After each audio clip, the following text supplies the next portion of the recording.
All right, everybody, welcome back to another episode of the Degenerate NFL Podcast. This time with three whole people, not just Zach Yes. and I talking to each other for an hour and a half. We love to It's not see like that. we're not used to it. Yeah, we're used to it, but it's fine. No, we do have Casey joining us as well, and he is here so he doesn't get fined, apparently. Yeah.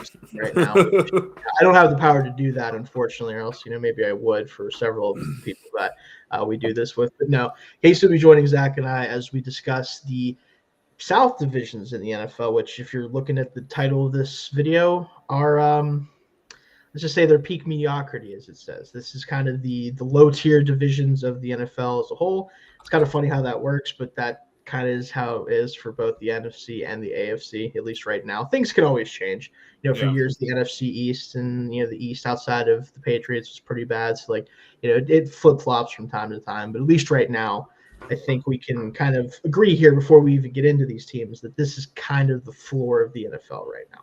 Yeah, there's a few diamonds in the rough. Yes, but yeah, it's a lot of sludge. Yeah, there's a couple teams that I think maybe I might be a bit higher on than others are, but overall, not the greatest grouping of that the NFL has to offer. Yeah, and again, there's some definitely bottom tier teams. A couple teams that I'm cautiously optimistic of and that have shown some things in the past, but have their own issues as well that sometimes they're able to overcome, sometimes they're not. So definitely curious kind of how we all ultimately feel about these teams, and we'll get into that here in a second. But just as a reminder, we are doing the show hopefully weekly, moving forward to 8:30 on Tuesdays. During the season especially, it'll be good for Tuesdays. We're not trying to compete with NFL games or anything like that. So one day of the week, other than, I guess, Wednesdays when it's not like a Christmas game that the NFL hasn't taken over at some point yet. So glad that they're giving us at least some days to do stuff on.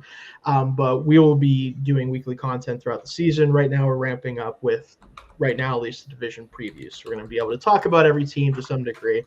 It's hard during the season to talk about every team because some teams kind of end up in this tier of mediocre teams where they're not bad enough to talk about or not good enough to talk about. So this will give us a chance for us to talk about these teams at least once before we get into the season here. So with all that said, we're going to start with the NFC South and specifically the New Orleans Saints. So the Saints have been kind of known for a long time to be the team that just refuses to die. They just want to kind of keep things going, keep things rolling, do what they got to do to stay competitive. And unfortunately, unlike my Steelers, admittedly, I'm a Steelers fan for those who have watched us in the past, they can't even really do that. They're not very competitive even a lot of the time, especially recently. So they're old, expensive, and not very competitive. So they've started to do some things to change that. We'll talk about that here in a second. But the first thing they did is something they probably could have done a long time ago, is made some changes to this coaching staff, specifically the head man here. Was dismissed during the season. Dennis Allen fired as the head coach of this team. Really good defensive mind, but wasn't able to be, an actual head coach and be successful at that position. At least he's now with the Bears, actually, as their defensive coordinator. We'll talk about that team much later in this series. But fired him, hired Kellen Moore, who I bet reluctantly took this job to some degree. I think that he wanted an opportunity, and they came calling, and not many people probably wanted this job. So let's kind of start with the hire of Kellen Moore here, guys. What do you think first, Casey, about the decision for the Saints to hire him, but also what do you think about this being Kellen Moore's first opportunity to run the show here? So I love Kellen Moore as a coach. Boise State, great quarterback. So, love the guy. I hate that this is his first opportunity, though. Yeah. I hate it. I'm excited for him to get this opportunity. I'll explain a little bit more of that later when we talk about him. But, yeah, that's my just quick overview of what I think about that. What do you think, Zach? I think it was a little bit different with the idea that if Derek Carr was still on this team, because I believe that's when he accepted this job. He was still a part of the franchise and not retired yet. If I'm not mistaken. So, I think there could have been some excitement if Carr had been back or still on the team, because you still probably have more of a leadership role in that position. That's something we'll talk about right afterwards. But after that, it kind of like deflated a little bit because now you're really like he's in the first position of being a head coach and you're going to a brand new franchise. It's not like you're sitting there and like inheriting a position or even going to a spot where there is a good foundation. There's really nothing. So like it's just really it's upsetting, but it could end up being good because he might be able to find some people on this roster that are able to show what he wants to do. And maybe he has a bigger voice with the fact that they don't want to give up and they've like shown the fact that they like always want to compete. So he's like, hey, I need this. They might be more willing to be like, all right, let's figure out how we get that going. Yeah, I think in general, if you're a big fan of Kellen Moore, you're probably lukewarm about this being his first opportunity at best. I think the one positive with it is that the Saints are very reluctant to change things rapidly, right? They don't really like to make big sweeping changes. So if he isn't successful, which at least early on, which I hate to say a spoiler, I don't think they're going to be early on. I don't necessarily think that means that he's done. I don't think that means he's going to have this short leash. I think that he's going to get the opportunity to build this team in a way that he thinks is best, right? Mm-hmm. And Saints are willing to move stuff around with the cap and make trades and do stuff that will help them become competitive again.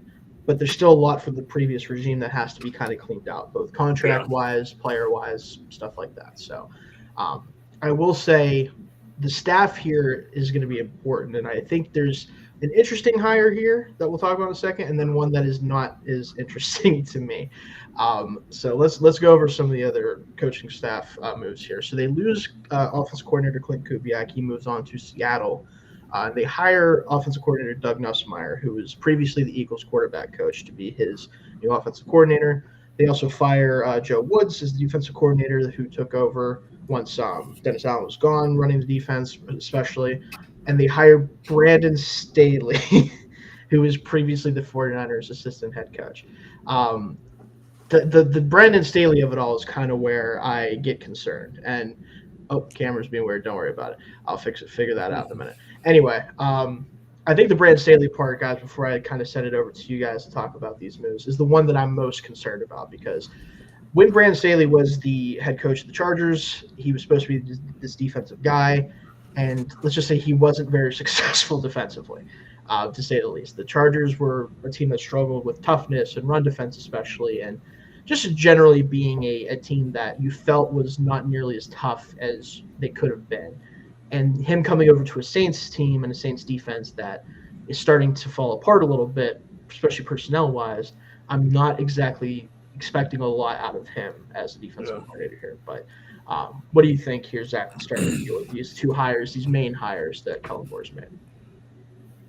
Nussmeier's not all that surprising given the fact that Moore was with the Eagles last year. He was bound to put some people over, so that makes much sense. I don't know. I think I kind of push back on that idea a little bit just because there's been so many examples of what you're saying where before they got the head coaching job, they were really, really good at what they did and what they were brought in to know for. And they go and they become a head coach, and stuff goes sideways. And is that because that they're not good at it or they can't instill it? No, not necessarily. It's because when you become the head coach, not only are you in charge of the offense, but low-key, you're in charge of everything else. You're in charge of every facet of the team. And so I think moving back down to a coordinator position could be beneficial for Brandon Staley to get back to, hey, no, it's about the defense. I'm only focusing on defense. Let me get back to making sure that this is going to be a unit that is what I was built to be known for. Because, like, I think the best example we have in the game right now is Spagnuolo. He had a shot to be a head coach, and it did not go well. But then he comes back and he gets put strictly defense, and his defenses are incredible. Another coach we just talked about earlier, Dennis Allen, when he was defensive coordinator, I mean, the Saints were on fire. Yeah. Like they were a top-notch squad. And then all of a sudden it starts that he has to be the head coach, and it's not only the defense you're in charge of, it's other facets of the game because you are the head man for everything. So I think going back down to that coordinator spot is going to be a lot better for Staley and possibly turn a lot around for his reputation. That's the hope. I think that's what Kellen Moore's hoping, what the Saints are hoping. Before I get Casey's thoughts on kind of his decisions at OC and DC here, my biggest concern with Staley is not so much that like his defense tailed off because he became a head coach.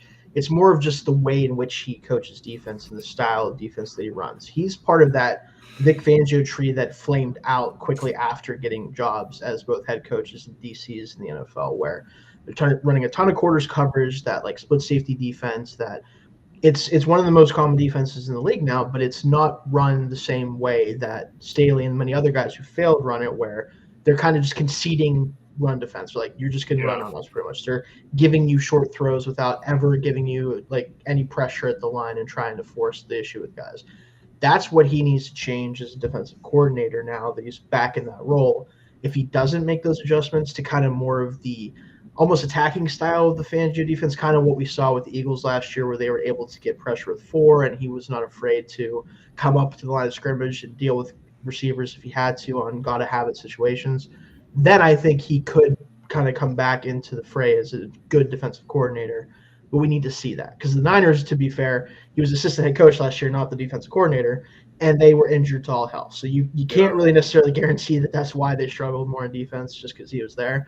But I do need to see it from him to kind of feel confident he can be a guy here. But what did you think about these moves, Casey?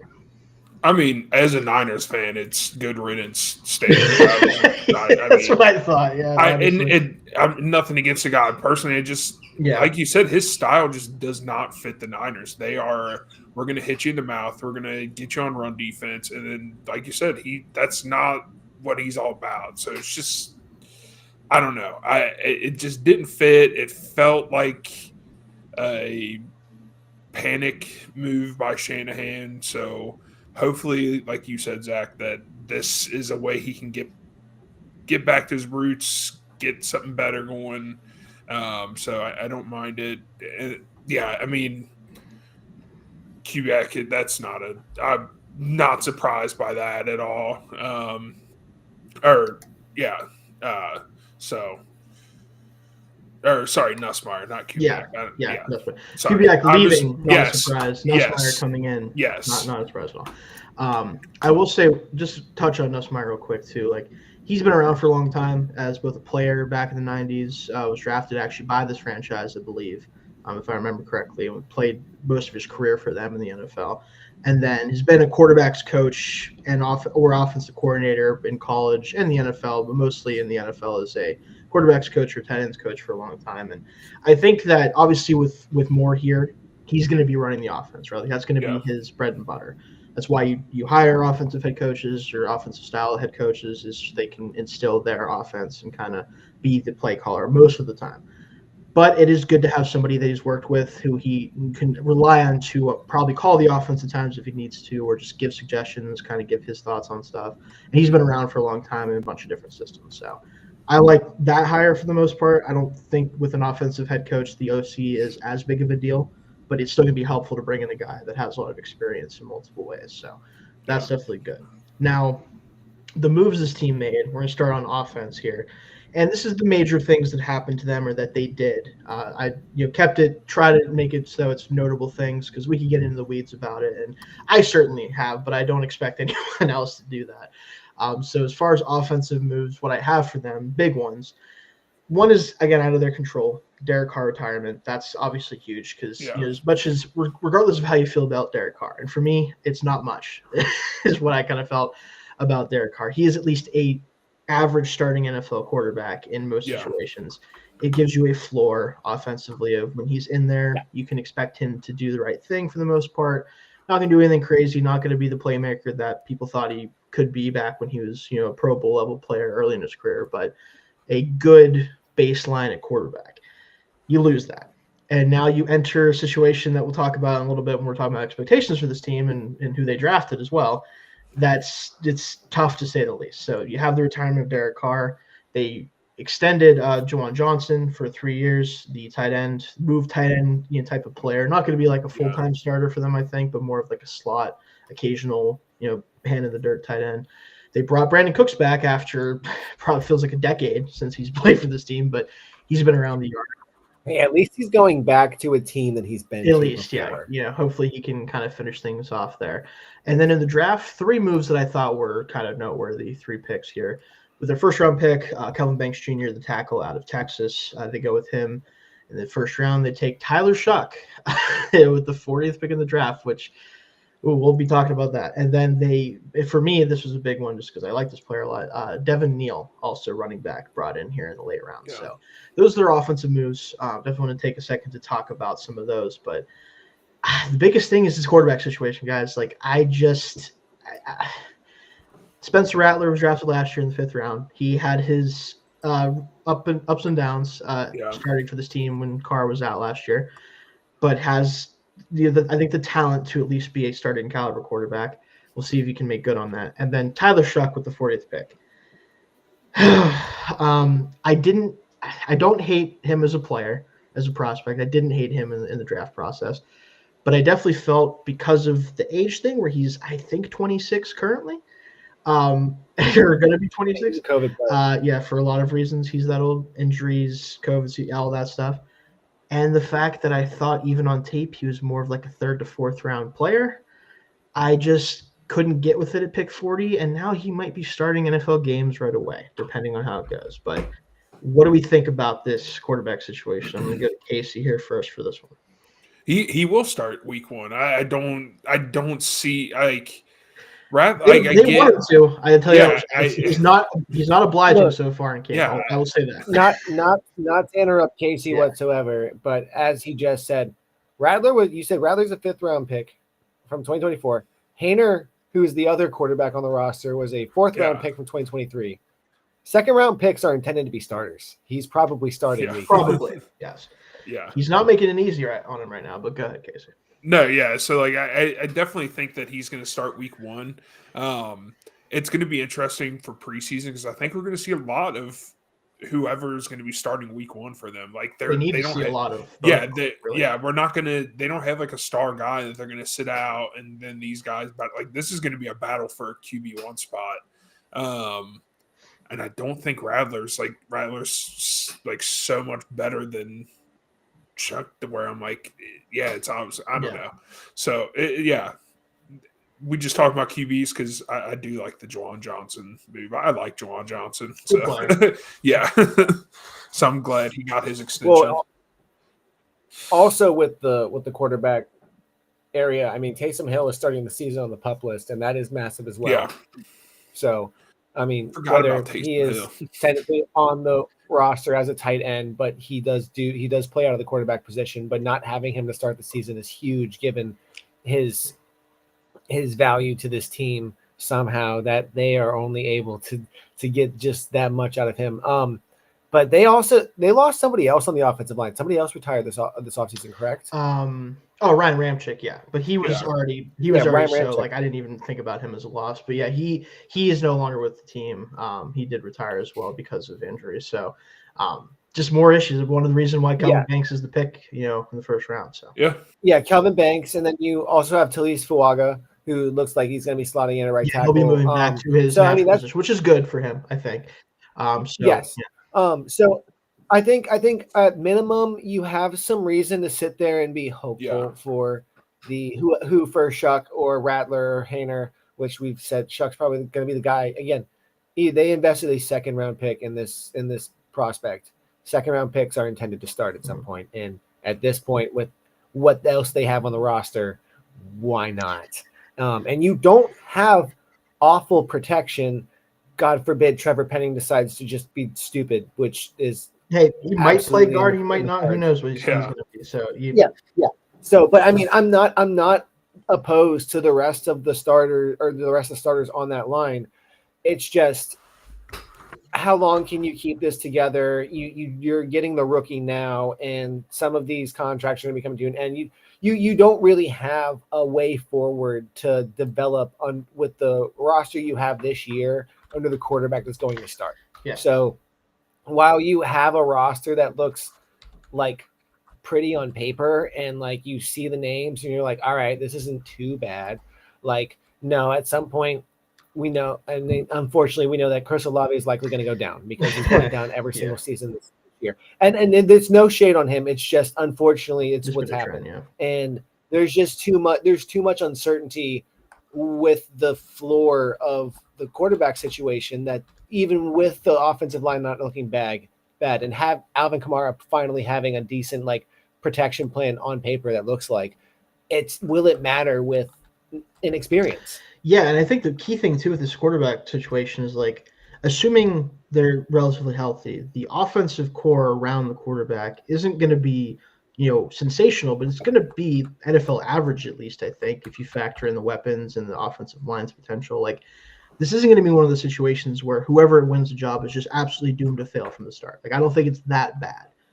But no, but right, but there's enough weaknesses on this roster as a whole and on offense that if the quarterback isn't pretty good overall, or at least good at limiting mistakes, it could unravel really quickly. I mean, the same thing happened to Rattler last year when he was forced into the action. He just didn't look ready to go. And again, it's a 5th-round pick, and some people thought of him, higher than that. I certainly did. But whoever ends up winning this job, whether it's Chuck right off the bat or whether Rattler wins the job to start things and then he ends up getting replaced, whatever, they are going to be behind the 8 ball because this just isn't a super talented room, frankly. So it's going to be interesting. But you look at Kelvin Banks Jr., I want to talk about him next year because if he can be a good rookie left tackle, that is going to be key to making this offense work, because I think Fuaga is going to be good at a right tackle spot. He was good as a rookie last year at left tackle, out of position, honestly. So I think that'll be really good for the offensive line if those two can be the bookends long term. You hope Eric McCoy is healthy, because he's one of the best centers in the league when he's healthy, but he also has not been very healthy in recent seasons, so that's a big if. Cesar Ruiz is fine. He's not a problem. I don't think he's necessarily good, but he's not terrible. And if it's not a problem, that's not a problem, because for most teams, they can't say they don't have a problem. Right, and that gets me to Trevor Penning, currently penciled in at the left guard spot. You hope, moving to a position where he can be more of an attacking player and not have to be as technical with his pass protection and things like that he can be a positive player, especially in the run game. We know what he's capable of in the run game with his attitude. It's the technical side of the game is never really gotten there with him, to say the least. So maybe he's, an average guard. And if you can get an average guard out of Trevor Penning at this point, you're probably happy with it, despite a first-round pick on him, which Saints have been rough at times. It's been questionable from the start. So I think the quarterback situation is the problem here more so than the actual offense as a whole. I think the offense could be playable if you get Chris Olave most of the season, if you get Rashid Shaheed most of the season. I think the weapons here are good enough. It's just, can the quarterback execute the offense, right? Yeah. And you hope that Kellen Moore can get one of these guys ready to go. It's going to be an uphill battle, right? So that's just kind of what it comes down to. Wanted to mention as well with the offensive moves again, I really like Devin Neal. I don't know how much he's going to play because Alvin Kamara was extended for some god-awful reason. What do you mean some god-awful reason? He is a great That's not back, the problem, so. Zach. I don't have a problem with him as a player. It's more because they're going to keep if they have a fault, I will give the fact that the Saints do what they can to keep their people and keep the players home, because that's a lost art in the NFL these days. And, at least the fans can have some greats to hold on to their entire career and have some players that were dedicated to the franchise. Yeah. That's I will give them that, but again, it's another team really needs Alvin Kamara a lot more than the Saints do, and they would have been better off to probably try to move him. It's cool that he's going to probably be here his whole career, barring a trade, late in this contract. But again, it's going to be interesting. But Devin Neal, I was a big fan of as well. See if he can kind of play that backup role and get some. I know Kendre Miller was a fan. You were a fan of him back in the day, Zach. Maybe he'll finally play a little bit. We'll see. Yeah, we'll see if he can actually be healthy for once. But no, that's Cam Akers buried. Cam Akers. Depth chart a lot of running backs just didn't really turn out the way you wanted it to. Yeah. Anyway, let's move on to the defensive moves here with the Saints. This is where we had some more movement overall. So they did lose the one key player I would say they lost is Paulson Adebo, the corner that went to the Giants on a really nice contract. We'll talk about the Giants next week, actually. So that's a big loss for them at corner. You had a really good season for the most part. They extend Chase Young, which again, a good player for them. He's fine. I don't think the money's even that bad. It's just this again. Why are we spending money on the Saints team, guys? What are we trying to do here? Same thing. Justin Reed, really good player still. Do you need him on this team? You lose Tyrann Mathieu to retirement as well. Forgot to even mention that on my doc that I have for you guys. That again, I don't know, man. Like you pay Chase Young and Justin Reed to play for a team that by the time they're anywhere close to being good, not going to probably be on the team anymore. I would have just kept getting these books cleared and had some more wiggle room. And again, so even that the contracts themselves, not bad. If another team that was competitive signed these guys to these contracts, would be like, yeah, that's a pretty good move. The Saints, I don't even know if I can say it's good because like, what you're going to be a little bit better than you would have been on defense, and for what? Like that's kind of what I feel with these moves. What do you think, Zach? 1 sec. I need this. When did Derek Carr retire? I believe it officially was like May 10th or something like that. Okay.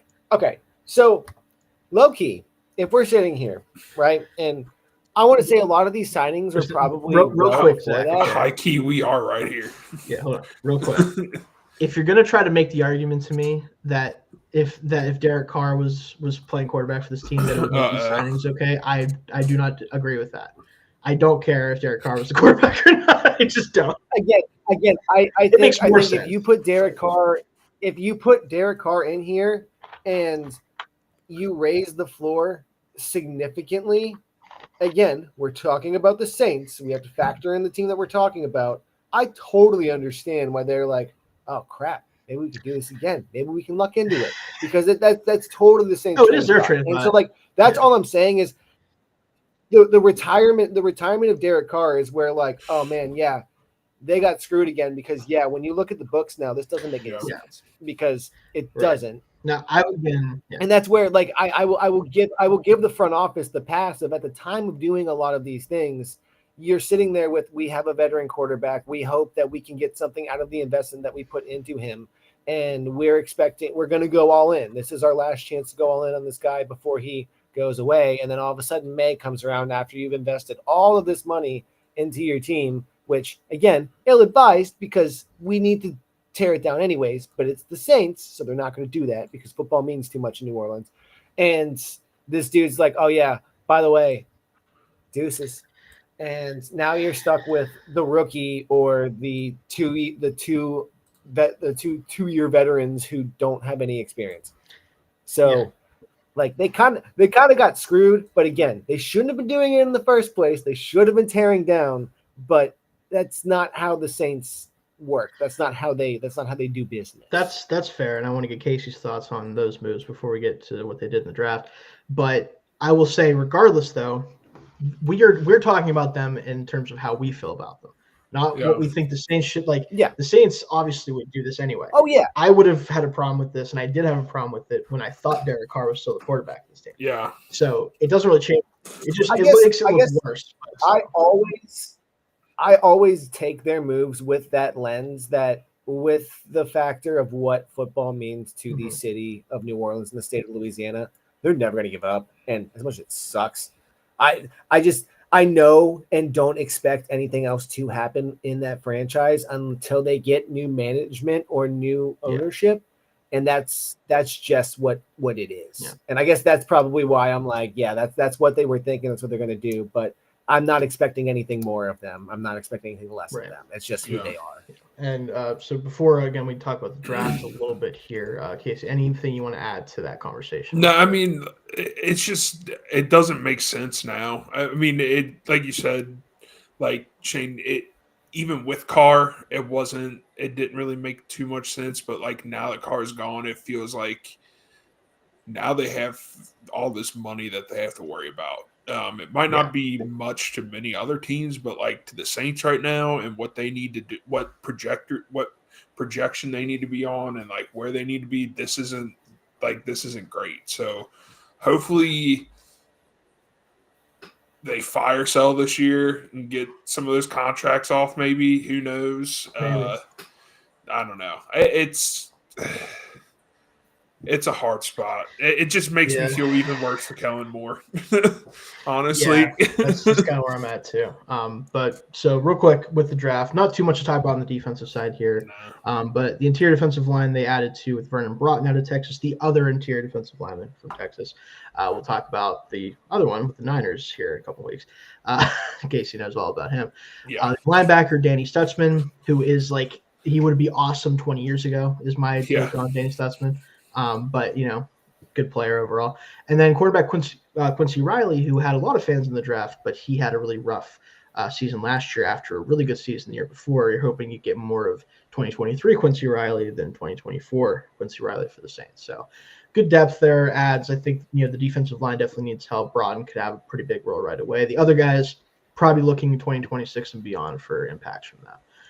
But let's talk about the expectations that we each had for this team in 2025. And not so much wins and losses. We'll get to that in a second. But what do you kind of think you're going to see out of this team as a whole? And then what do you hope for them is kind of what they're going to end up being this year, and especially for the betterment of the future, especially with a team like this. So I'll let Casey start here on this one. What is your kind of overall expectations for this team? The Saints need to build a foundation.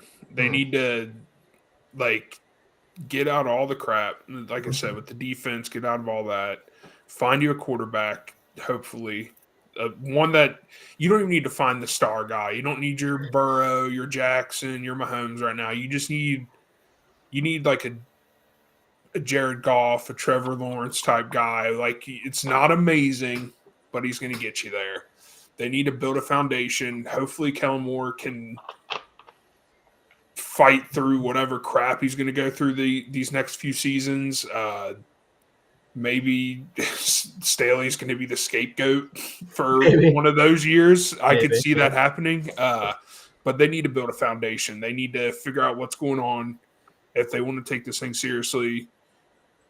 Like, get rid of some of these contracts, find you a quarterback. I don't even care if you put in some young guys at your coaching positions. Just get some guys in there that are ready to go. Quit half-assing it and just get into it. I mean, it felt like once Drew Brees left, the dream left. Like, it was gone. The Saints have not been the same since. I know that was their generational guy. I understand that. But they need to find a new foundation. All right. Totally agree with you there. What do you think, Zach? Yeah. I agree with Casey wholeheartedly. It starts with finding a foundation. I think there's a few other teams that we talk about where it's like, what are you guys doing? Like, what's the deal here? And as I said, like, the overarching idea here in New Orleans is they want to win, but they're not putting together the books and the roster together to be like, oh, this is a winning formula. So I think on the low, I think what you do as a team, as building that foundation, is you focus on the trenches, and they've got a decent foundation with the offensive line, as we talked about. But I think as Staley and Moore need to go to some of the people on the offensive line. I mean, you got Cameron Jordan, you got other people who are over, and you look at them and say, hey, what's going on? How many more years do you have left? What's your overall outlook on the rest of your career here? So that way you can understand this is the amount of work that you have to do, because if a team starts anywhere, it's in the trenches, because you can have all the fancy weapons, all the things in the back end. But if you can't penetrate and get pressure on the quarterback, get pressure on the backfield, if you can't protect your quarterback, let your route develop, give your running back lanes, what good is it? So they have a decent start for the offensive line.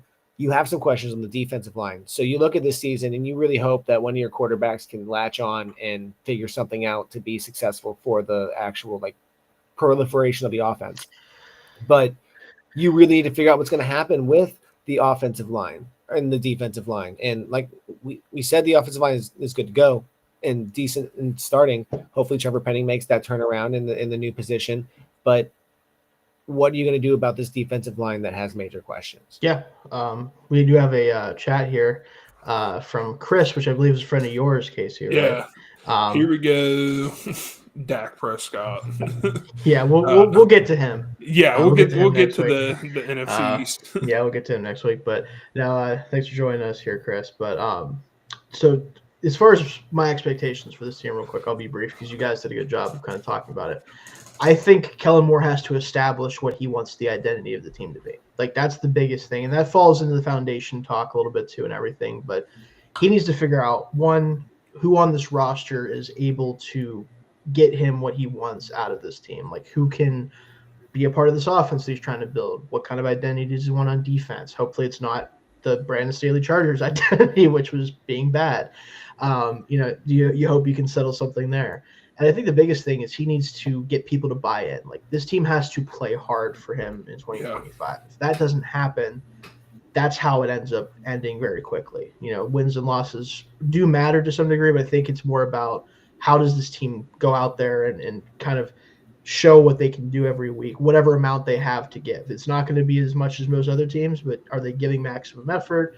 Are they taking to the coaching? If they aren't, and it is Moore's fault, ultimately, if that doesn't happen, that's when you end up a very quick hook, right? That's what you don't want to see if you're a fan of not just the Saints, but a fan of Kellen Moore and these players. You don't want to see it go that direction. So my expectation is just for them to play hard, find some sort of identity, and then try to get this train rolling into 2026 and beyond. The quarterback situation is obviously something you have to figure out. Hopefully one of these guys is the answer. I don't personally think so, but we'll probably find out this year one way or another. And finally, before we move on to our next team here, let's give a win total range of like what we expect this team is capable of doing in 2025. I'll kick us off with this one. I think the floor is unfortunately almost on like completely at zero. Not actually at zero, but like not far away from zero. I won't predict a team to lose more than like 13 games any given year because it's really hard to lose that many games in the NFL, but this is one of the teams that I think could bottom out at like 4 wins. Like, I really think that that's possible with this team. They've lost a lot of the, kind of veterans off this team, guys that have raised the floor here. Dennis Allen, for his faults, did coach a really good defense and made this defense better than the sum of its parts. I don't expect that out of Brandon Staley, at least not in year one. So I think this team could truly bottom out even more than last year. So I'd put their floor at 4. And I think they might be able to sneak out 7 wins at the most. Like, I don't think the ceiling is particularly high on this team. And 7 wins is going to be tough unless the quarterback play is not the worst in the league, which is what you'd project it to be right now. So that's my win total range here. What do you have for them, Zach? I'm gonna put it out there. I think their floor is a 1. I don't think that they will not win a game, but I definitely think that it could be sitting here in November, December, and it's like, oh wow, the Saints haven't won a game yet, and it's like some divisional game, and they get one late. I do think that they can probably get to a maximum of 6 games, but I think overall they win 4 games this season. I do think it's not going to go great, specifically for the reason, as we said, there is no experience in the quarterback position. So I'm not expecting an offense to run all that well without meaningful snaps and meaningful play time. Yeah. Shane, it's weird.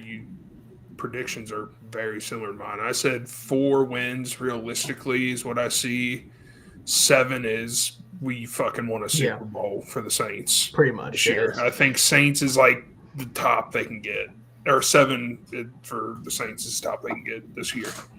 Yeah, again, that's kind of where I'm at with them too. I think that's kind of the most that they could realistically hope for. So, yeah. But all right, let's move on to another team here in this division. The Carolina Panthers up next. Now, we're going to kick things off with coaching staff changes because there isn't really anything that I thought was particularly notable. I think the staff did a pretty good job overall last year, given what they had to work with, especially offensively down the stretch once Bryce Young came in and did rookie Bryce Young things, which was good to see.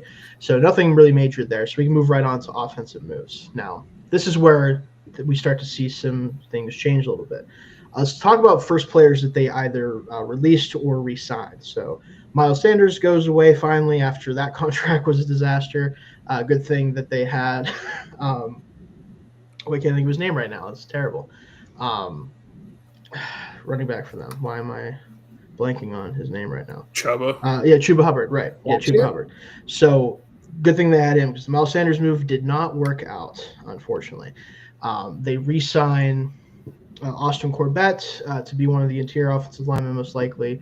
Cade Mays as well, Brady Christensen, kind of the whole trio of guys that played snaps for them in the interior all come back. I think especially guys like Christensen and Mays played better than you would have expected them to. So hopefully they can play well again in 2025 and help bolster that line. So plenty of depth there.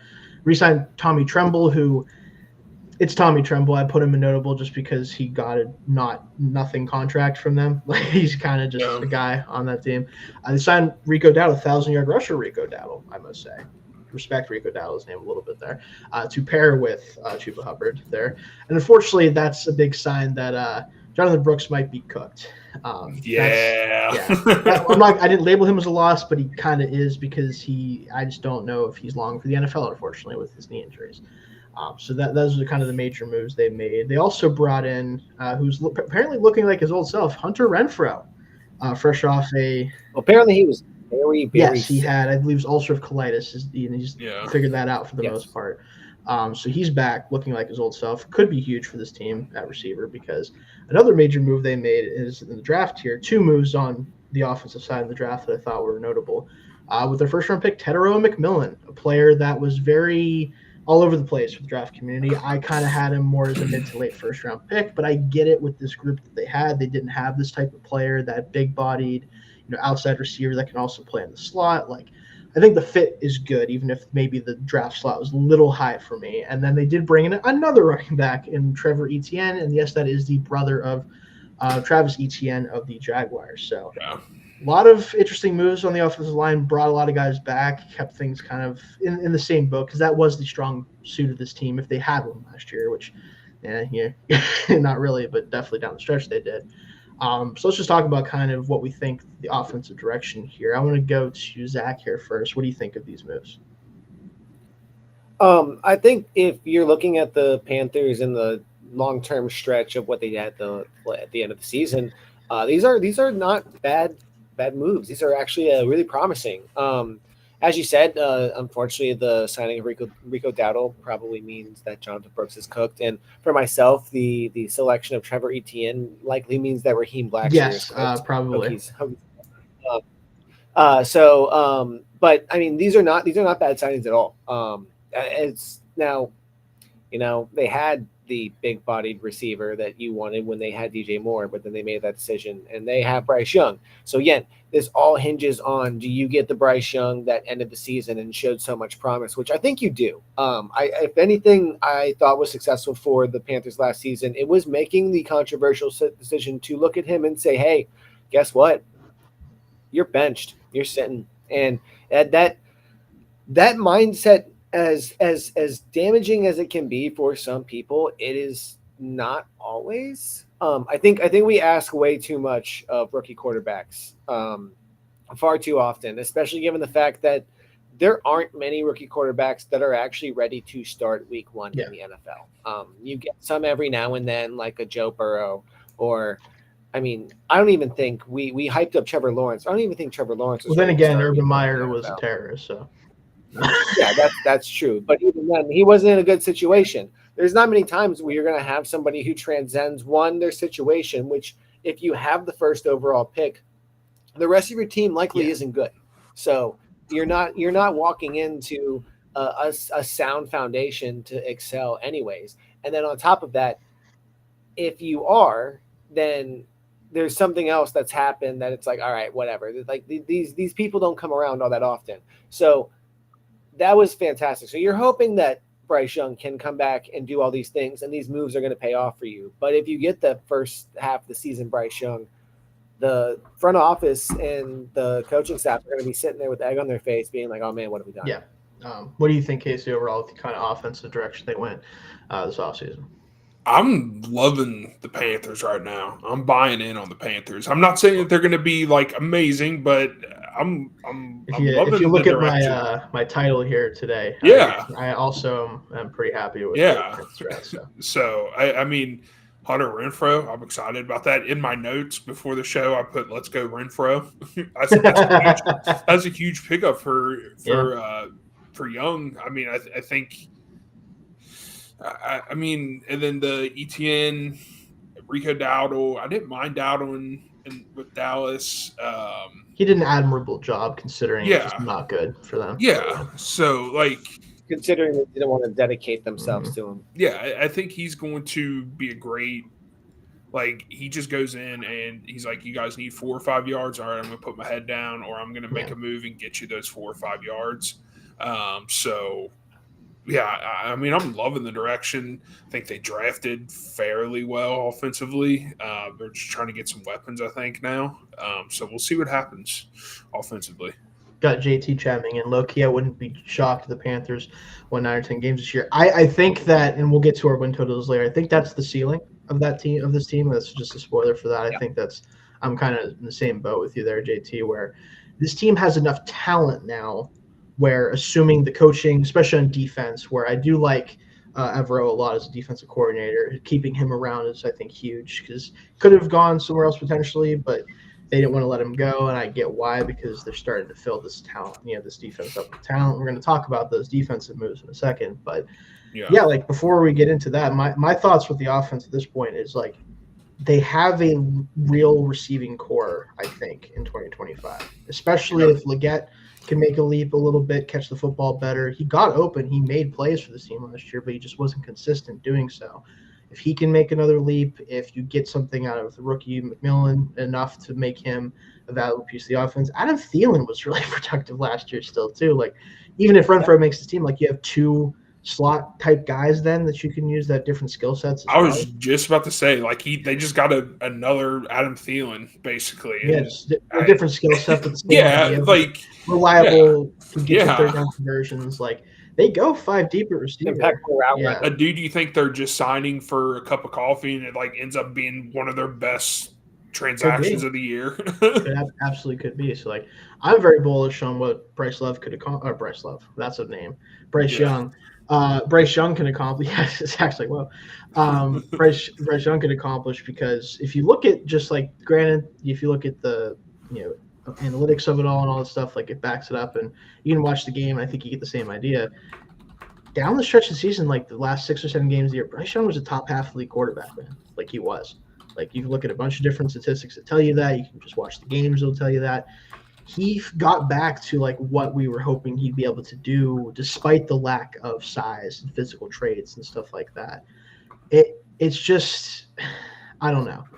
It's tough. Like, for me to think that this team can't get to that 9 or 10 wins, it's really not the offense at this point. I think it's more the defense, right? Like that's kind of what is going to be the factor for this team that determines whether they just take a small step forward or a big one. Like, because the defense last year was not NFL caliber, like truly just horrendous. And to their credit, we talked about the offensive moves. There's a lot more defensive moves to cover. We're going to talk about them right now. So defensively, they lose Xavier Woods and linebacker Shaq Thompson. Woods, not really much of a loss, wasn't a very good safety. Shaq Thompson was injured. His career is probably mostly over. He's with the Bills right now, but he's over 30. Great player for them for a long time, but probably just his time to go. But as far as positives here, we extend J.C. Horn for a big deal with corners getting paid crazy. Like, it's been a while since the corner market moved, so it's not surprising, but gets a big deal. They sign a multitude of guys in the middle of the defense. Tershawn Wharton, Bobby Brown III come over as interior defensive linemen to help out. You get Derek Brown back as well. That's going to be huge. You get some help on the edge with Patrick Jones II. And then you draft a bunch of guys at that position too. We'll talk about that in a second. And their big fish overall, like in terms of free agents, is Trayvon Merrick, the safety from the Raiders, who I think the deal is a little bit rich, but the safety market's kind of booming right now, and they needed somebody who could actually play safety, and they didn't really have it. So I don't have a problem with that overall. But those are just the moves outside of the draft. We'll talk about the draft in a second. But, Zach, what do you think about their approach at free agency as far as kind of building this defense back up? Yeah, and I mean, the safety market's booming, the cornerback defense, booming. Those markets are booming a little bit higher. The NFL salary cap is as high as it's ever been. It's skyrocketing right now from overall revenue, and we're just going to keep seeing these crazy contracts popping out here left and right. But yeah, it was clearly a weak spot, and I mean, at the beginning, the entire team was a weak spot because we didn't have a presence at quarterback and a presence on offense. But as that came across, we all of a sudden started watching the Carolina Panthers getting shootouts every single week. And if you could have just had one of those stops every now and then, it would have gone so much further for this team. Now, do they need maybe that higher pick and have some of those losses to keep improving this team? Yeah, probably. Absolutely. And you want, as a team, as a fan, or even as a league and a team, you don't want to admit that you need those losses. But again, if you don't put yourself lower in or higher in the draft position, which means losing more games, how are you going to get those assets to make your team better? And especially when you like look at a draft this year where we go, this year was like the offensive bonanza, right? In a lot of ways, yeah. But yeah, so I mean, things get crazy. So they lost some games on the stretch, but you really hope that some of these like you're focusing on the interior defensive line and making sure that you're solid up front, and you're getting some of those edge pieces that you want to get in there. And you just looking at these, you solidify the secondary, and it's all these pieces that you're like, yeah, we really hope this all comes together. We'll just see how it transpires on the field. And like we said, and this all looks great. They're moving in the right direction. You're looking at all these fantastic things. We need to see it all come to fruition on the field. Yeah. And Casey, I know you had to step away for a second. What did you think about specifically the free agency moves on defense for the Panthers? I mean, the offense excited me more for sure. Defense, I mean, I don't know. I mean, what is the Carolina Panthers going to hang their hat on defense is my question. I don't think they really have like this is what we're committed to, like getting back to building a foundation. I think that's like a big thing for the Panthers on defense is finding out who their identity is on defense. The draft, I mean, they were kind of all over the place. They didn't really have a targeted, like, we're going to go after a defensive line. We're going to go after our linebacking core. We're going to go after our cornerbacks. It was just like a hodgepodge of throwing stuff at the wall and seeing what's probably going to stick, in my opinion. So we'll see on that. Like I said, I'm not too excited about their defensive moves as much as I am their offense, but they need to find out what they're going to do on defense this year. What's going to be their thing to hang their hat on. And I think for me, like the draft, we'll talk about the picks on defense here. So Nick Scorton, the edge out of Texas A&M. Ole Miss edge Prince Simon. Sorry, I didn't know you. I thought you went through that already. Oh, no, you're good. No. So we get the two edge rushers in the second and third round with Scorton and Imon Mielon. You get Lathan Ransom, a safety out of Ohio State that Casey, I'm sure you're very familiar with. I know you're an Ohio State fan. And then interior defensive lineman Cam Jackson as well. Big body Florida defensive tackle, probably going to be another one of those run stuffer types that they have as depth. So I think with these moves, what they're trying to do is, one, make this defense NFL caliber when it wasn't last year, right? I don't think they have any delusions of this being a top 15 defense even, or maybe even a top 20 defense. They just need to not be comfortably the worst. And that's what they were last year, especially once injuries piled on, right? If they can be a capable defense that some weeks gives you legitimately good performances. Maybe you have a big week from J.C. Horn covering the top receiver, or Derek Brown just dominates the line of scrimmage, or the edge rushers that are rookies have a hot week and they get a couple sacks. Like, that's what you're hoping for with this defense. I don't think anything more than that is really realistic, but it's a much better position than they were in last year. And I think that's why the ceiling is a little bit higher than it was, especially last year where we didn't have much expectations anyway. This year, now that we know the offense is capable of being a good unit, now it's like, okay, can the defense actually help them out a little bit, or is it just going to be another situation where they have to drag them kind of to the finish line? So that's what I think with the defensive moves in general. Let's do expectations for this team. So kind of talked about it a little bit already. I expect them to be competitive and not just like pseudo competitive. Like, no, they should be competing to make it tough on the Falcons and the Bucs to repeat as 1 and 2 in this division. Like, I think that is the goal for this team. I think it's what they should be trying to accomplish. If Bryce Young is as good as he was in the back half of last year for all of next year, they're going to be in the mix for this division. They will be. Like, that's just kind of what it comes down to for them. And I think they did enough to allow that to happen. It's just up to Young to show that he can do it again. After just dismal first 20 games of his career, he's been really good since then.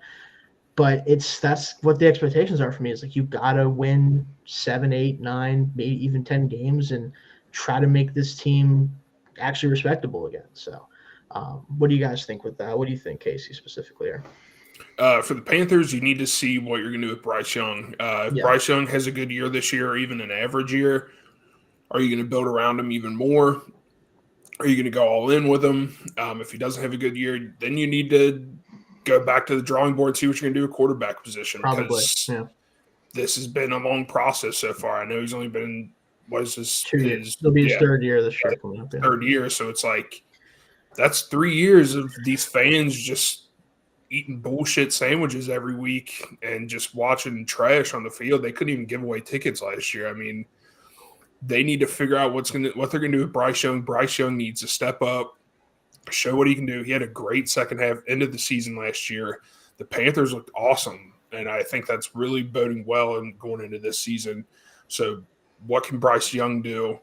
They need to step up and actually start playing some NFL football. Fair enough. What do you think, Zach?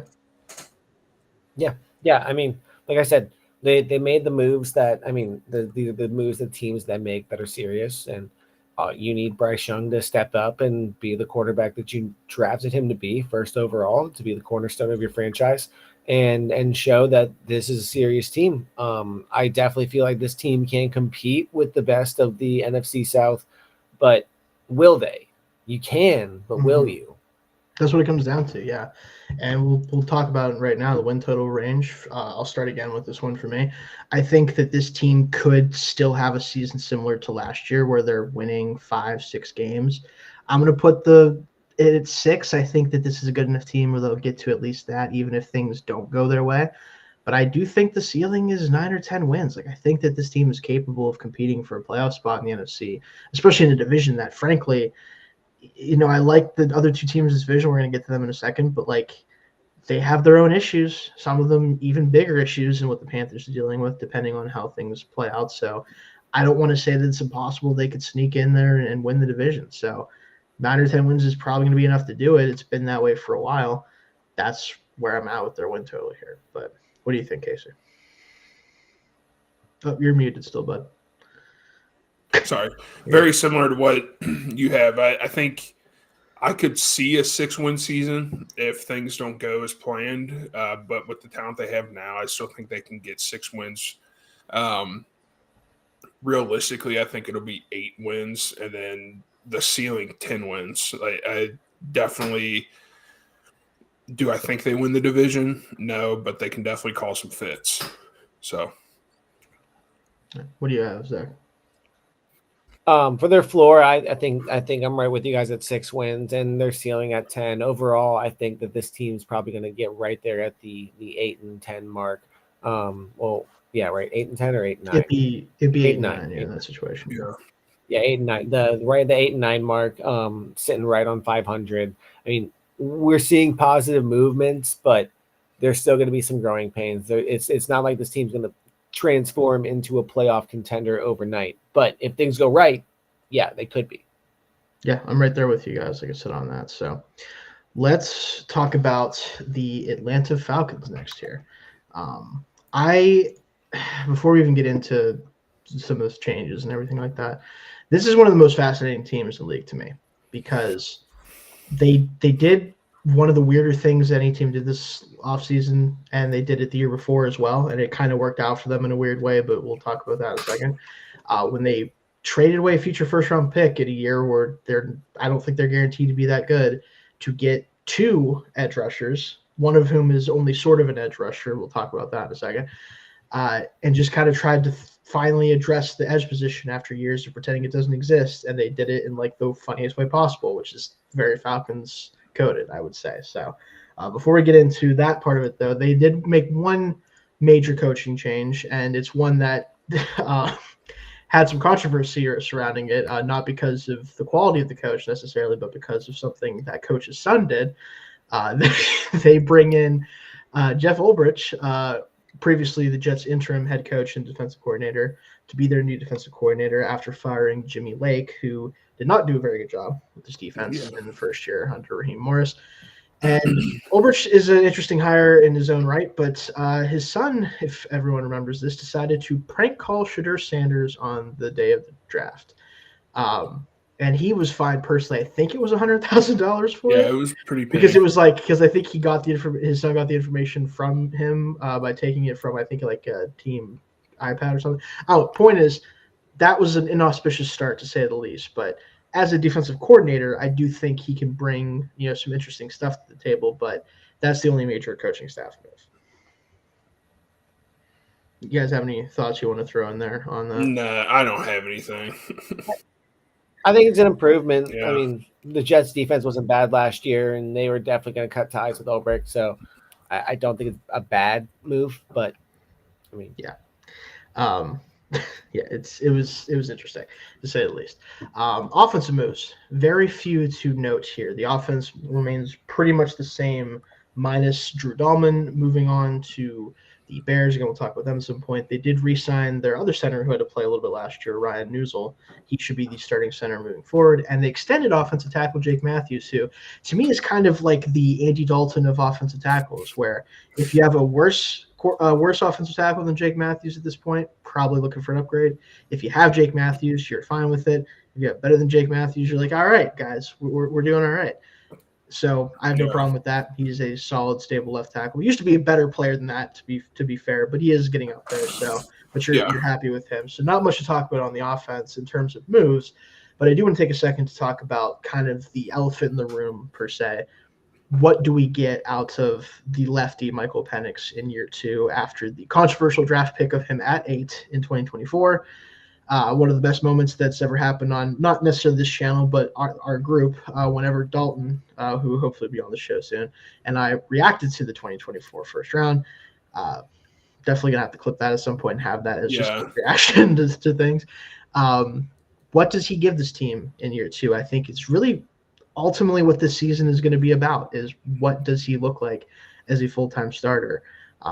Let's just talk about that for a second, guys. Zach, what do you think about his prospects in year 2 here? I'm not down on Penix at all. I think this team has a lot better of an outlook with him under center than Kirk Cousins. Especially the version we got last year. Yeah. Well, yeah, and the version we got last year, but again, yeah, exactly. Okay, so here's the thing. I've come around on the selection of Penix, even with the signing of. I mean, that looks great because Cousins wasn't any good. Well, yeah, but not even without seeing Cousins taking a snap, because again, we know what Cousins can give a franchise. We've seen it for at least 2, and we know what's going to happen. However, again, if you're going to go on the trajectory that the Falcons think they're going to go on, and you think that you have a roster that's going to win games, you don't think you're ever going to be at the 8th pick again. Yeah. So if you have Penix right there, and it's the quarterback that you're like, oh, yes, this is the guy that I wanted. It's the one that I want to take over and do this, then that's the guy that you select. So now that you're here and you finally realize, yeah, no, Cousins isn't the guy, and we're going to go with Penix, if you're giving him that investment, the offense has the weapons. You have Bijan Robinson in the backfield to really take over and be the backbone if we need it. So it's not necessarily something that I'm concerned about. It's just how much will he add to this and how ready is he? Yeah, that's ultimately what it's about. And I think in general, and I want to get Casey's thoughts here in a second. Penix for me was a maybe late first, but really more like early to mid second round prospect. And it's not even that I think he's not a good quarterback. It's more that I think he's a limited one in specific areas. I think despite his testing numbers, what they would tell you, he is a very much like, I'm either ripping this football or the play is over kind of quarterback. Like, he's not going to be a playmaker. He's not going to be a guy who extends plays very often. Part of it is the fact that he did deal with a lot of injuries in college, and I think he doesn't want to deal with that again, and I understand that. but it does put a little bit of a ceiling on him that he probably wouldn't have if he didn't play the way that he did. And honestly, it's a much more exaggerated version of what Justin Herbert was dealing with, where as good as he is as a passer, when he doesn't have a read that he trusts to throw the football with, he kind of doesn't know what to do sometimes. He's gotten better with that, and it's not nearly as bad as what Penix kind of deals with and does sometimes, but it does limit the kind of the ceiling of the offense, even with the fact that he can make any throw with his arm. Like, he is a phenomenal thrower of the football overall talent-wise, but the accuracy is a little bit spotty at times, and the fact that he can't extend plays and kind of make those second reaction plays does limit his overall upside for me. But that doesn't mean that he can't be a really good player. And I think this year we're going to have the chance to see if that is his future, right? Is he going to be a long-term starter, or is he one of those guys that can come in and run your offense and make some splash plays with his arm occasionally, but it's just not the guy, right? I think that's really what we have to find out as early as this year, because quarterbacks, for better or for worse, do not get long leashes anymore in the NFL. So he kind of has to prove it this year, at least for the most part, that he can be a top half of the league starter moving forward, or they might already be looking at other options here soon. So, whether that's fair or not. But Casey, anything you want to add to that real quick? No, I mean, Penix, it's like you said, you got a short leash. You got probably 5-6 weeks to really show. They may give you 12 to 14 because it's the Falcons. I don't know what other option they have because Kirk Cousins. Kirk Cousins back in. Yeah. Still on the team somehow. But. Yeah. So hopefully Bijan Robinson's ready to go. That's all I'm going to say. Yeah, got to run the offense through him. Yeah. So not too many huge moves in terms of non-draft picks, right? On the defensive side of the ball, they do release Grady Jarrett, who gets scooped up by also the Bears. A lot of former Falcons on the Bears right now. Bring in linebacker Devon Diablo as kind of like a second starter at the linebacker position. Bring in Leonard Floyd, who's good for potentially double-digit sacks in any given year. So there's that. Brought in guys like Morgan Cox to help out the defense. Re-signed Mike Hughes, a corner. It's fine, but the draft is really where they kind of made their moves, especially on defense here. They bring in the duo of Jalen Walker and James Pierce Jr. as edge rushers, finally trying to address this position with premium talent. Yeah. The only problem is they did have to do it in a way where they are sacrificing their first-round pick next year. And if they don't win this division and they don't win a playoff game, that's going to look really bad unless those two, especially James Pierce, who they give the pick up for, looks really good early. Like, that could look like a monumental mishap if this team doesn't make good on this season coming up. So, and that's also including what they did at safety and corner with Xavier Watts at safety. Love that pick. Great third-round pick. And Billy Bowman Jr., who apparently is going to be the slot, which – with his tackling issues, I don't know, but that's neither here nor there. Most of their defensive improvement is going to have to come from these draft picks. Yeah, you just really hope that James Pierce Jr. is not an asshole like everybody says. I mean, he can be an asshole if he gets me 10 sacks. That's all I'm saying. He better be good and an asshole if he's going to be an asshole. Yeah, I guess. Yeah, if he's going to be one, then you better hope he's good. But I mean, I don't really have much to say. I mean, you're really hoping that the difference maker here is the offense for the Falcons. And again, it should be. And I think that the offense should be very good. It has a very good floor with Drake London and Darnell Mooney, and Kyle Pitts might be a little bit better with Penix. He kind of showed some more flashes the last 4 weeks. Definitely not drafting him as early as I had in years past, but in fantasy, but he could be a decent player for them still. But this defense, man, I like some of the pieces in the secondary. I like the addition of Watts, like I said, in the safety room. But this defensive line has to be at least good. It doesn't have to be elite. Zach, are you under attack by a wasp again? I can tell. Okay. Yeah. Well, hopefully it does not try to kill you in the middle of this. But that's what it comes down to, is this defense has to be better on the defensive line in particular. So, but let's get into our expectations for 2025 here. So we kind of laid it out, for me at least, then I'll go to Casey here next. Michael Penix has to be a good player and has to be someone who can at least run this offense with efficiency and create big plays specifically with his arm. Because, again, the play creation, the play extension probably isn't coming with him. But even in limited sample size last year, like he made some of the best throws in the league, honestly, from last year, just in that 4-game sample. So if he can do more of that and protect the football and be pretty accurate, they should be a team that contends for this division again, and probably more comfortably doing so than they did last year when they had to kind of make things work at the back half of the year once Cousins really fell out of favor with them. So that's my expectation, is that they compete for this division again, and that Penix is a big reason why. If that doesn't happen, they're in trouble. So that's kind of my thoughts on this team. What do you think, Zach? Yeah, no, I agree. I actually think that the Falcons will win the division. I'm a bit high on Penix and think he's going to do well.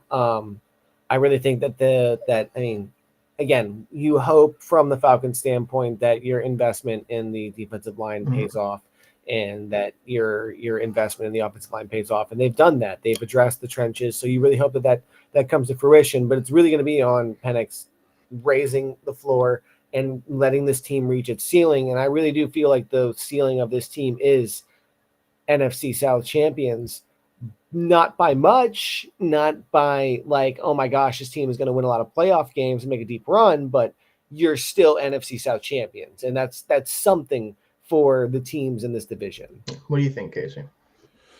Yeah, I mean, I think the Falcons need to take the next step. I think they had, 8-9 last year? I think so. Something like that. They definitely need to take that next step. They have the weapons on offense to go there.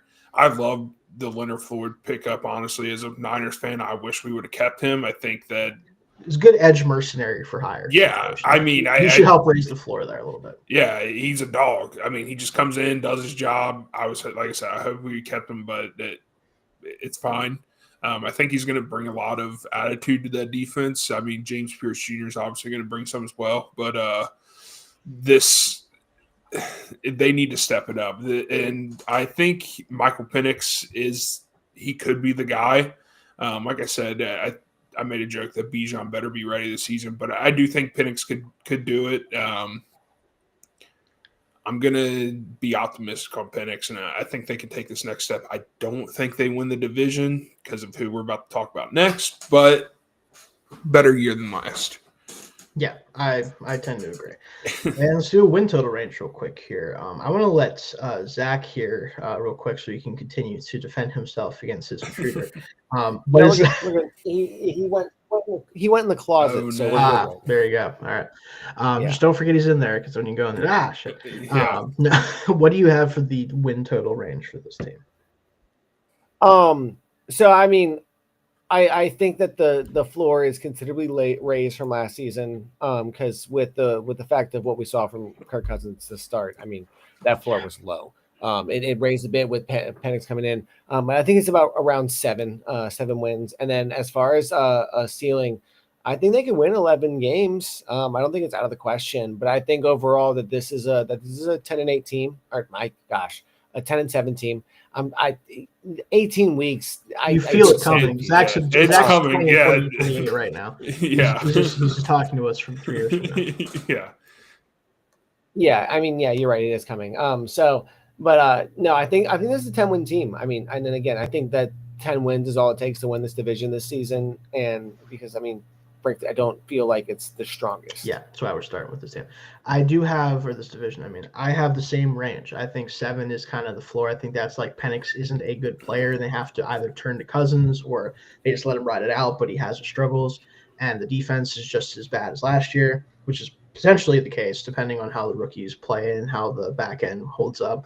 And then I think 11 wins is attainable. I think 10 is more likely, like you said. I think that's more likely what they top out at, just because I do think even with some improvements and some more talent on defense, you're mostly relying on rookies to play a big role, and that's never a guarantee. Let me just put it that way, especially for a Falcons defense that has just not been able to get a pass rush going for years now, really, outside of occasional Grady Jarrett big seasons. So we'll see what happens with them, but I do think that's kind of their ceiling as well. But what do you have for them, Casey?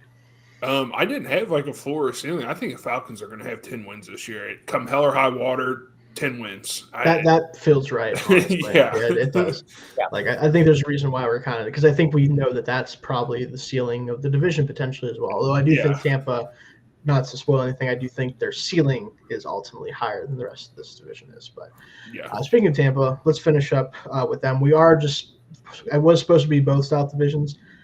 We definitely are going to have to mess with the format a little bit because we did, and I don't want to not talk about each team effectively. So maybe we'll try to do another show before next week to finish up the South, but we're going to, because I don't want to keep you guys forever and I don't want to have 4-hour-long videos on here.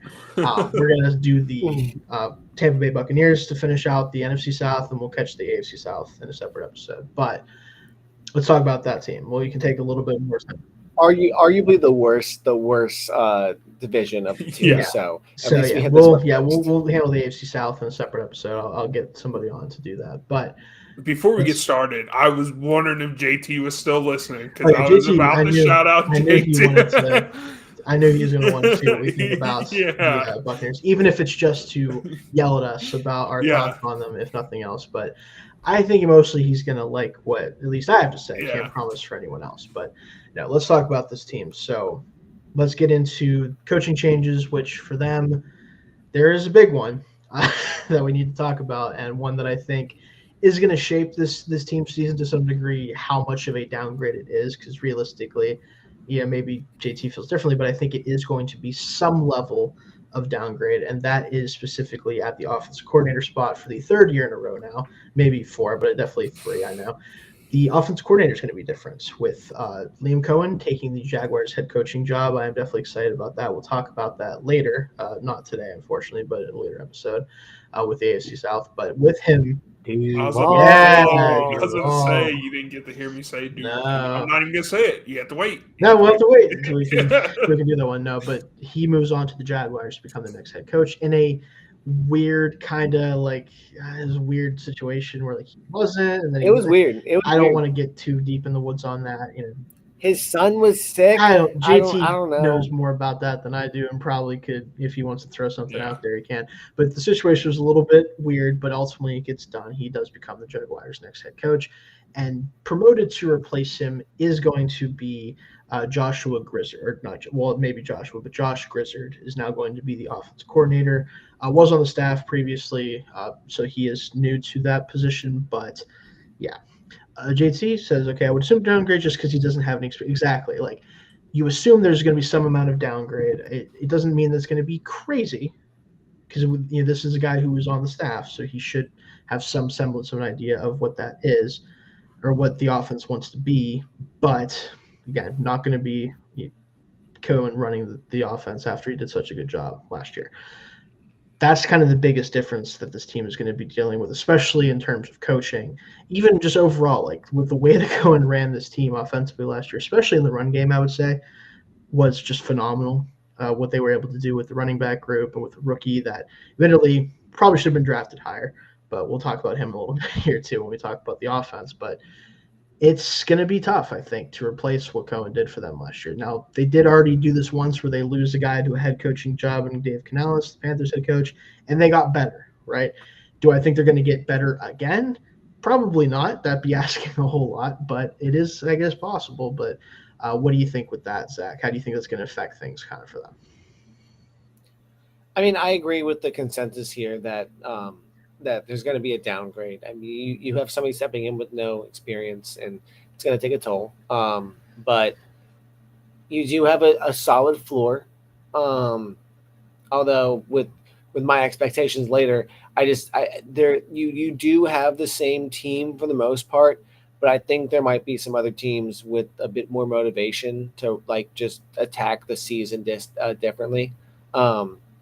And there we go. I mean, talking about how Grizzard was responsible for the third down offense, and which was number 1 in the league, that's promising. But again, until we see snaps and until we see play, we don't know what we're going to get. It's hard to. And I hate to cop out to that answer so often, but that's the reality. Is with the way that we've formatted the preseason and the way that the season works now, we just don't get as much pre-loading of concepts and time and snaps. And it's a quick jump into the season. And you can see that with the way that it takes a little bit for some of these teams to really get it together and really show some competitive play. So it'll be interesting to see what happens with the offense specifically. But yeah, I definitely think it could be a drawback, but hopefully you hope that the fact that you're keeping a lot of the same group and the same personnel, that you don't see as much of a drop off. That's the hope. Yeah. And with Casey here, I want to get your thoughts too. Do you think that they're going to, I think this is ultimately the question for both of you, but you kind of already touched on it, Zach. Do you think that he's going to be able to do enough as the offense coordinator to kind of keep the train rolling where the offense isn't going to sputter, especially compared to what it kind of was in 2023, where it was a good offense, but it wasn't the same as it was in 2024, where they took another leap? Do you think they're closer to the 2023 version of the Bucs offense, still good, or can they kind of maintain the pace they were on last year, which was certainly one of the better offenses in the NFL? I think there's gonna be some clunks at the beginning of the season, but I think it's gonna start humming pretty soon. This is a mature team. I used to hate Baker Mayfield, but he's growing on me a little bit. Ohio State fan hates Baker Mayfield? Yeah, I used to hate Baker. He's growing on me. I can't think of any reason why that might be the case. So I think that as traumatic as it was losing Cohen, I think having Grizzard there was kind of like put a pillow at the bottom of the fall. Like, you kind of know what you're going to get with him. Like, it's not like you're bringing in a brand new guy. You're going to be changing up the offense or anything. I think they're going to try to keep things a kind of similar, maybe, just because he's new to the position as the offensive coordinator. So, I mean, I don't think much is going to change for them. And with the maturity of this team, I don't think he has to do too much his first year to really show out. I think Baker, Evans, Kate Otten, all those guys can help out with this. Yeah. Ultimately, I think a big part of this, like you guys said, is the fact that the offense is mostly still in place. As far as personnel goes, the main guys at least, and one guy in particular we're going to talk about in a second who wasn't sure if he'd still be there. Luckily, he is. Another comment here from JT. The biggest difference for the Bucs offense in 23 and 24 was the change in the blocking scheme. That should stay the same, so the offense should still be top 5 to top 10. That's the hope. I do think that that's like the way that they attacked in the run game in particular in 2024 was huge for this team, because in 2023 the run offense was, let's just say, not ideal. And it's no offense to what they had going on with Dave Canales, but it just wasn't the same, right? Like, it's not what it was, especially in 2024, but also probably what it'll still be in 2025. So hard to say that they're going to be bad in the run game or even on offense in general, but we're hoping more for 2024's production if they're going to maintain their stranglehold on this division.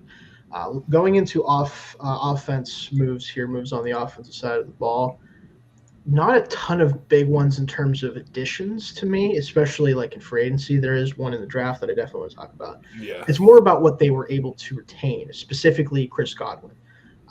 Bringing Godwin back, I know right now he's still kind of working back from injury, but if you get Chris Godwin back and he's even 85-90% of the player he was before he got hurt last year, that is a huge retention. For only about I think it was about $20 million a year. That's going to be massive for this team if he can get back to what he was doing last year. Even if he doesn't get all the way back, that's huge for them. And Dave Canales is ready to die on that zone blocking. A lot of offensive coordinators are like the outside inside zone is hugely popular in the NFL for good reason, but you have to be able to run it and you have to have the guys to do it. I don't really think some teams do, and they still do it anyway. But again, bring Chris Godwin back. They did also retain Ben Bredesen, who's a good offensive lineman for them. Not a great one, but he's a capable one, especially with the strengths at the offensive line across the board, except for, unfortunately, Tristan Wirfs might miss part of the beginning of the season with his injury, but hopefully he gets back really quickly. But this offense should, again, mostly be the same going into 2025 personnel-wise, except they did make one huge addition. Again, Casey, we'll talk about your team here.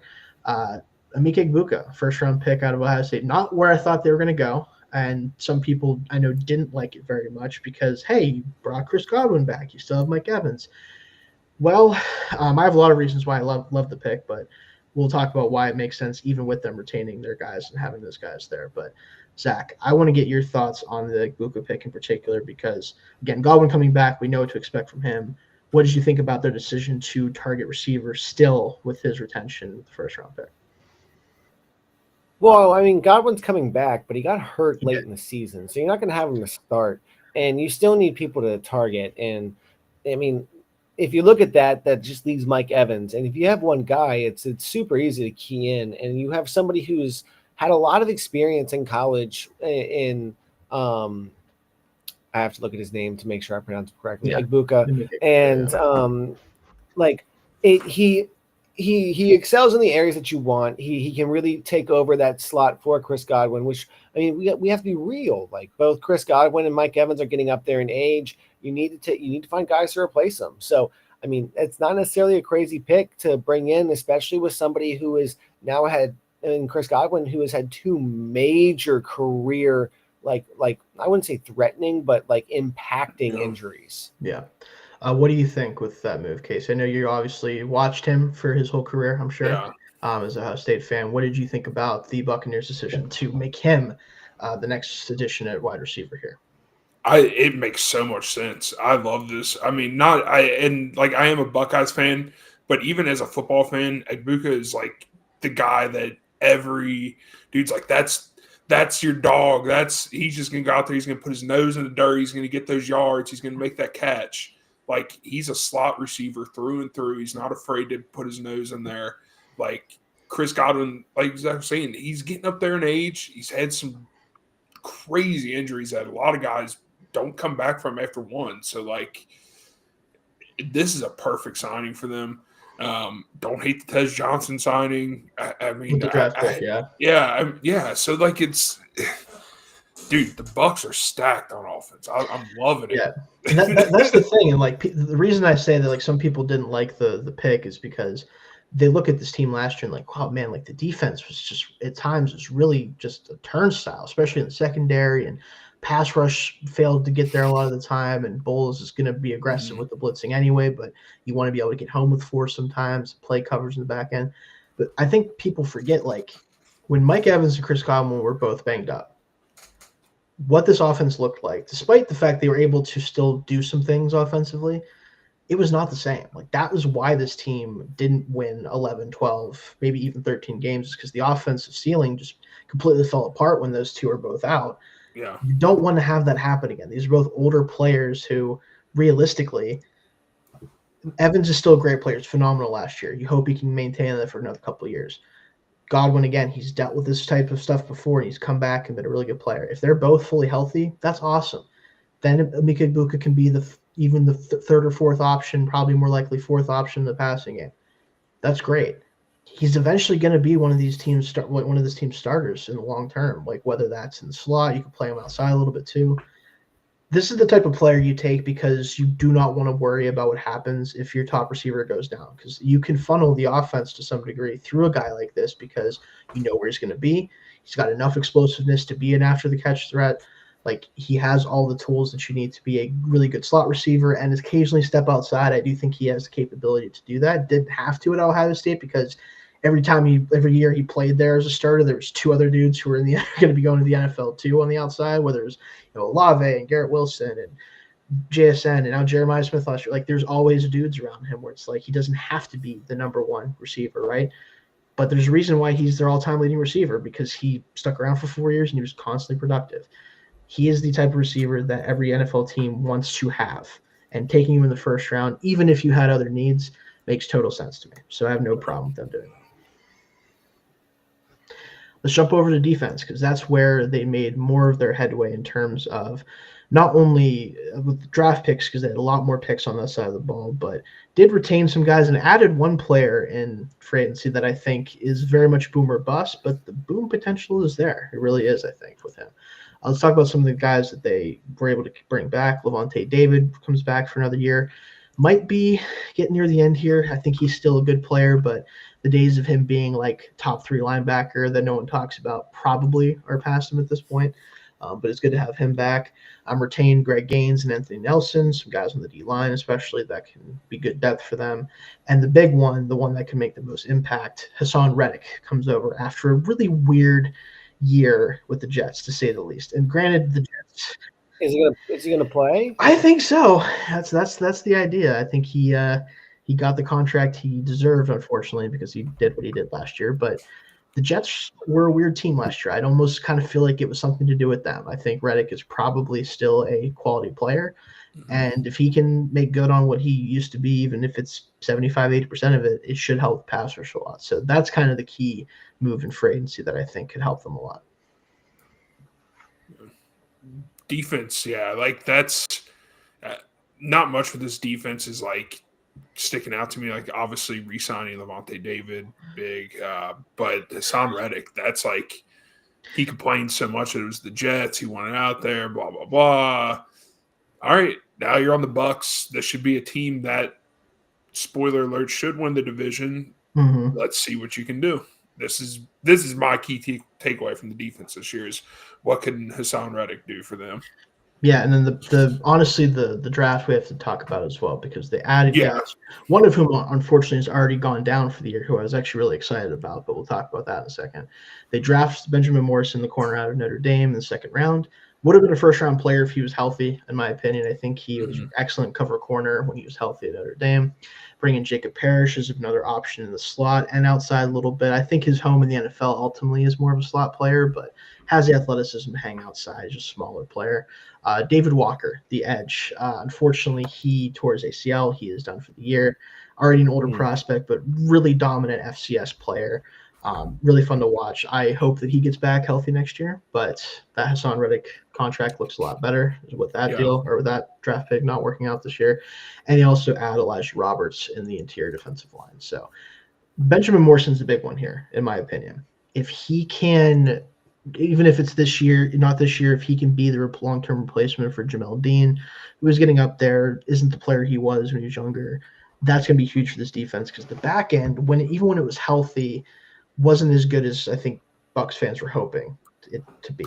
And with that addition, if he can come in and either start pretty soon, if Dean either isn't good enough to keep this going, or just maybe even going into next year so they don't have to keep paying him, opposite of Zion McCollum, that corner duo could get real gross real fast, especially when you consider the safety duo that they have now with Tyke Smith, who I loved a lot, going back to safety full-time, and of course Antoine Winfield Jr., one of the better safeties in the NFL. This secondary could be much improved in 2025 if those guys can stay healthy.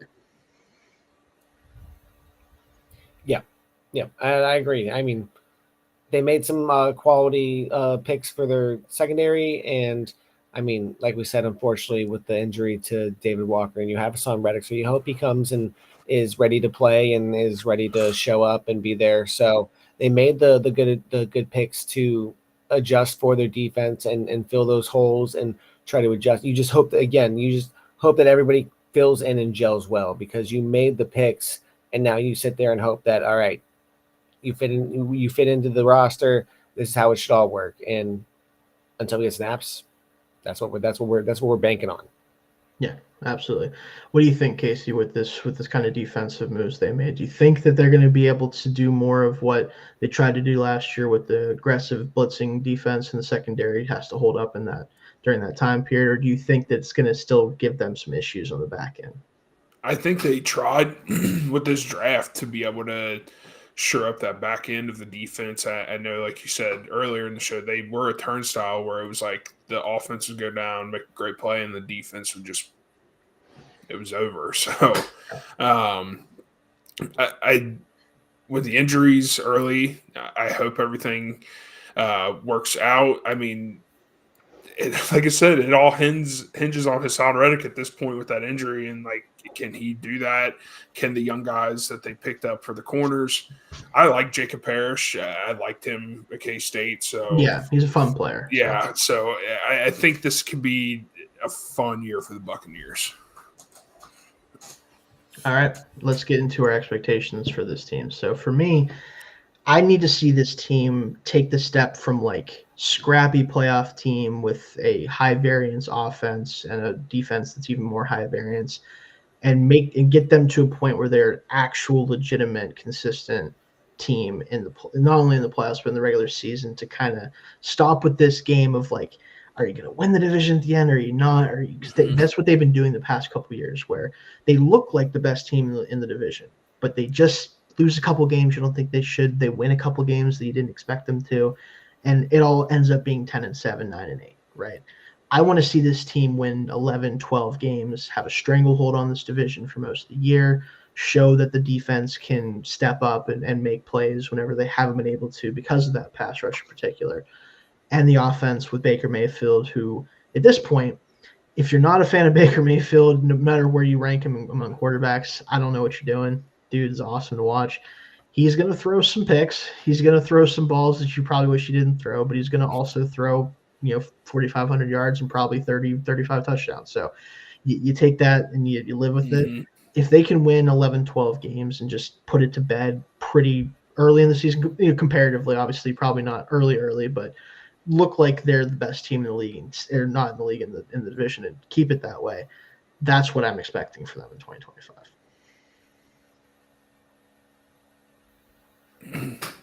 Zach, you want to go next? Go ahead. Sorry. Yeah, I can go. So, I mean, as far as the Buccaneers, I mean, again, I think this is a good team. I just think that they're going to fall into some of the same complacency issues and the same, like, oh, we are the best team in the division, but we play down to the teams that we play, because that's the reality of the NFC South. Is we're talking so like low about the division, but like it's such a scrappy division that you get the bottom of the division playing the top teams hard because they want to win. It's not like gap you're in talking talent about isn't as big as some other divisions, I would say, especially. Yeah, it's not like you're talking about when the Patriots were dominant and destroying the AFC East, and like you're all about that, Zach. There was,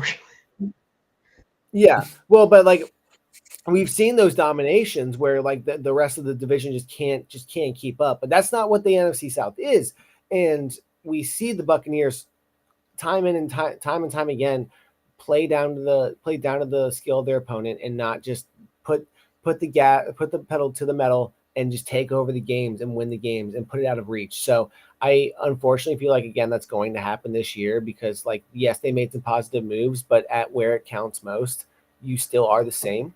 And they're like some of the moves that I'm seeing aren't necessarily like game breaking to the point where I feel like a team like the Falcons is going to have the motivation to be like, yo, we want to be number one.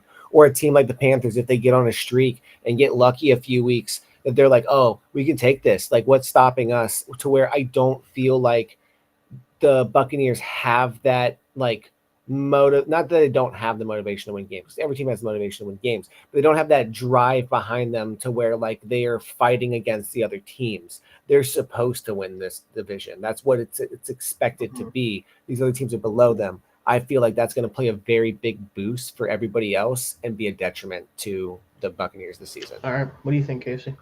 I think Zach makes a great point. Complacency can very well take effect. I think that's their biggest opponent this year is complacency and just taking it easy and putting it on cruise control. But, my expectations for this year is for them to win the division. I think anything less than that is a failure for the Buccaneers. Now, like I said, this is the diamond in the rough team that we were going to find out of these couple divisions we were going to talk about tonight. Win division and make a deep playoff run is my expectations for this team. Not too deep because I'm a Niners fan. I don't want them going too far in the NFC, but I wouldn't be surprised if the Buccaneers somehow snuck into the Super Bowl in the next year or two. That is a very high ceiling for them, but it's not out of question in my opinion. So win division, don't be complacent, try to stay healthy. I know that's easier said than done. Yeah, and again, they were 10-7 last year. They, again, a good football team, but I'm expecting more from them. And I think with their win total range, I'm going to set the floor at 9. It's the highest floor in this division. I think that it'd be hard for them to go below that because of the talent they have on offense, and a lot of it would have to be injury related, and I don't really try to factor that in too much because you never know with injuries. But I think in a worst case scenario, like if they're kind of just a different version of last year's team, but maybe a little bit worse on offense with the change at offensive coordinator, they're probably still going to win 9 games in this division with the way it is. And then as far as the high end, I think 12 is it's achievable, right? Like I think they could have done it last year, honestly, if they didn't lose to Atlanta twice in ridiculous fashion when Kirk Cousins threw for like 1,000 yards in 2 games for some reason against them. Like had half of his production was against 2 games, like the Bucs in 2 games for some reason. Like those 2 games go differently. You're at 12-5 all of a sudden. Like that's the type of stuff that they need to shore up and they need to be better. And if they can do that, 12 wins should be something that this fan base expects, in my opinion. What do you have for them, Casey? 12 wins was, like that was my spot on number. 12, 13 at the most if they somehow luck into a few that they lucked out of last year. Like you said with the Falcons. 13. I don't think they go below 10. What do you think, Zach? Yeah, I mean, I think if you can tell by how I'm phrasing my conversations around the Buccaneers, I have them on the same floor and ceiling as the Falcons. I have them at a floor of 7 wins because I definitely think there can be some games that just get away from them throughout the season. But I do think this team can win up to 11 games. Like specifically, I'm going to put them right in the middle and put them at 9, where now if like you were keeping track at home, the Saints are clearly in the bottom of the NFC right South, but I definitely have this being a competitive division with the Panthers winning 8 games, the Buccaneers winning 9 games, and the Falcons winning 10 games. And those 3 teams are going to be super competitive with each other. I definitely feel like this is going to be another season to where you're coming down to week 17, week 18, and you don't know who's going to be winning this division. Yeah, I agree. And JT here, we'll actually start this one. My expectations are 13 wins. This is a team that should realistically be the number 1 seed in the NFC. I want that for them, JT. I think that they're capable of it if everything works out. I think there's a lot of teams in the NFC that can also claim that in the same fashion as them, to be fair. Yeah, I think the Super Bowl is fair expectation. Anything less would be disappointment. Until they get past the division, like until they get to an NFC championship post Brady, I feel like Super Bowl being the expectation is obviously pretty lofty, but I do understand from a fan perspective, you've seen what this team is capable of on the field. They just haven't been able to do it consistently enough to be in advantageous positions in the playoffs, right? Like that's why I think getting a number 1 seed, like you're hoping they can do, is important because they need to have those advantages to just have a really good shot at it, I think, especially with the NFC starting to heat up a little bit. Most of the quarterback talent still in the AFC, but the NFC's got some good teams. Let's talk about, now that we're done with this division in terms of talking about them and all my categories I have for us, let's do a couple predictions for this division. There's 4 in particular that I want to go over. 1, let's do our winner. I think Casey and I are both on the Tampa train, and I think, Zach, you are on Atlanta right now. Is that right? Yeah. Casey, I'm right about that, right? Yeah, I mean, yeah. Bucks. This is going to look great in 7 months when they go like 5-12. I hope that's not happens. That'd be really sad. I'm not even. It's going to look even better when the Saints win the division. Like, what the heck happened? What is it? What was that NFC East division that one year where it was like the winner was like 8-9 or whatever, something like they. I don't even know. Yeah, who knows? No, but so I think that's the case for us as Tampa, and then Zach has Atlanta winning the division. I'm assuming all 3 of us are comfortable putting the Saints at the bottom here as far as worst team, right? Yeah. Yeah, I think we're on the same page there. Yeah. I want to talk about some like guys who we think are going to be the top rookie performers in the division as a whole. So not from each team necessarily, but from the division. I do think, despite not being super high on him, I do think Ted McMillan has a chance to be a 1,000-yard rookie receiver with Bryce Young. I think he just has a skill set that the rest of the guys in that roster just don't. And I think he's a guy that you can pepper with targets because of the size and the ability to move all around the offense. And I think he was a purposeful pick, not just because of the talent, but because of what they didn't have at receiver, right? I think he could be really, really productive, despite the fact that I don't know if I was high enough on him to be a top 10 pick. he makes a lot of sense for that team, as I talked about before. Casey, who's a rookie that you're excited to kind of see who you think is going to do really well? I think I'm excited to see what Kelvin Banks Jr. does. Obviously, Ibuka. A couple months ago on our betting show that we're live tomorrow, I even said I put in a future for him to win Offensive Rookie of the Year already. Cam Ward downfall, you're praying in that situation. Yeah, so like I'm already all in on Ibuka, so I can never say his name right either. If he's watching, and I know he is, I apologize, Emeka. I can't say your last name right. But yeah, Kelvin Banks is my one that I'm most interested in. I was hoping somehow the Niners picked him up, but I didn't see that happening. But like, we'll see. That's the one I'm most interested in. I think he can be really good. I think he can be part of that foundation. I think the Saints need to find. What do you think, Zach? Any rookies you're kind of looking out for in this division? I think only because his draft position is a bit like inflated, and yes, it was, but the Saints. I think Tyler Shuck is going to do a little bit better than we might think, and given the fact that we've watched Rattler come in and we've watched Hainer come in at times, and like there's just no cohesion. I do think there's going to be some competency with the offense this year. It's not going to be great. It's not going to be amazing, but you're not going to have those instances last year where you're watching a couple stretch of games for the Saints where it's like, oh my gosh, this is the worst offense in the league. And I do think he's going to perform better than it being just like a straight, just absolute, just firestorm. I'm excited to see Ibuka play as well.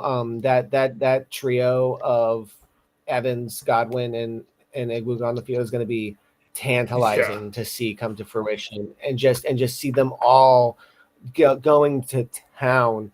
And if you're the Falcons, like we've pointed out, you really, really hope that your investment in the defensive line comes and is ready to play week 1, because if it doesn't, and you aren't at the level that I really hope that they are at and competing for a playoff spot, trading that first round pick for James Pierce Jr., even if he does well, you could have taken him with the other pick.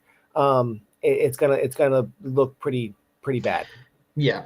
It's going to be interesting to see what Shuck can do if he does win the job, which I think he will ultimately, whether it's week 1 or some point during the year. I'm sure we're going to see him.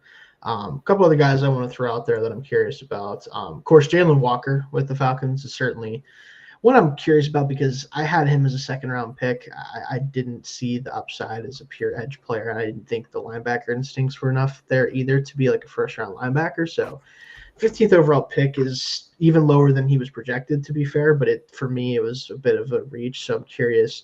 It looks like he's going to play edge full-time. He's only working at edge, and I think that's the best chance he has to be an impact player, but I'm just not sure about that. So we'll see if the Falcons can get something out of him as a rookie. Honestly, the Falcons pick I'm the most excited about in year 1 is Xavier Watts, the safety out of Notre Dame, playing next to Jesse Bates III, who, and for my money, is the best safety in the league currently, outside of maybe Kyle Hamilton. Much different players, but in terms of especially like ball hawking, like true free safety, Jesse Bates is kind of the cream of the crop right now. So playing next to a guy that was also great at taking away the ball at Notre Dame, like Xavier Watts was, that could be really helpful for that defense, maybe even more so than the edge rush duo could be. So any other guys you want to throw out there that you're interested in watching this year? Just the Saints offense and the Falcons defense. I'm going to be like their draft picks. I'm going to be really Devin Neal. Oh yeah. Love Devin Neal. Yeah. Definitely like the ultimate, like gets the very absolute most out of his athleticism running back that everyone loves. Like it's like he's running like about 80% as fast as everyone else, but he just still finds a way to get away from everybody. So very fun there. But yeah, I think this division in general is going to be, again, probably not a great division overall, especially with the Saints kind of probably being near the bottom of the league, if not the bottom of the league. But definitely the top 2 especially, I think, are going to still be very competitive. And then Panthers are the team I'm really watching this year. Like I'm probably going to be watching a lot of condensed Panthers games on NFL Plus, to say the least. That'll be very fun for me. But that'll do it for us this week, guys. We'll try to do – oh, Zach, go ahead.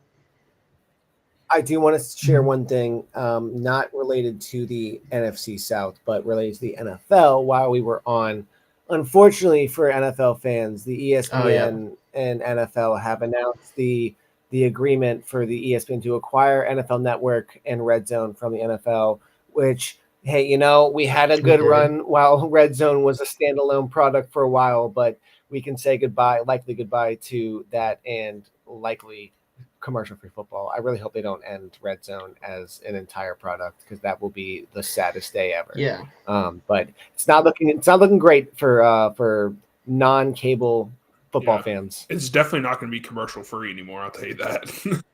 Oh, absolutely not. Yeah, not commercial-free probably anymore. But JT's also got Ibuka in his offensive rookie parlay, Casey. So hopefully you guys are right about that.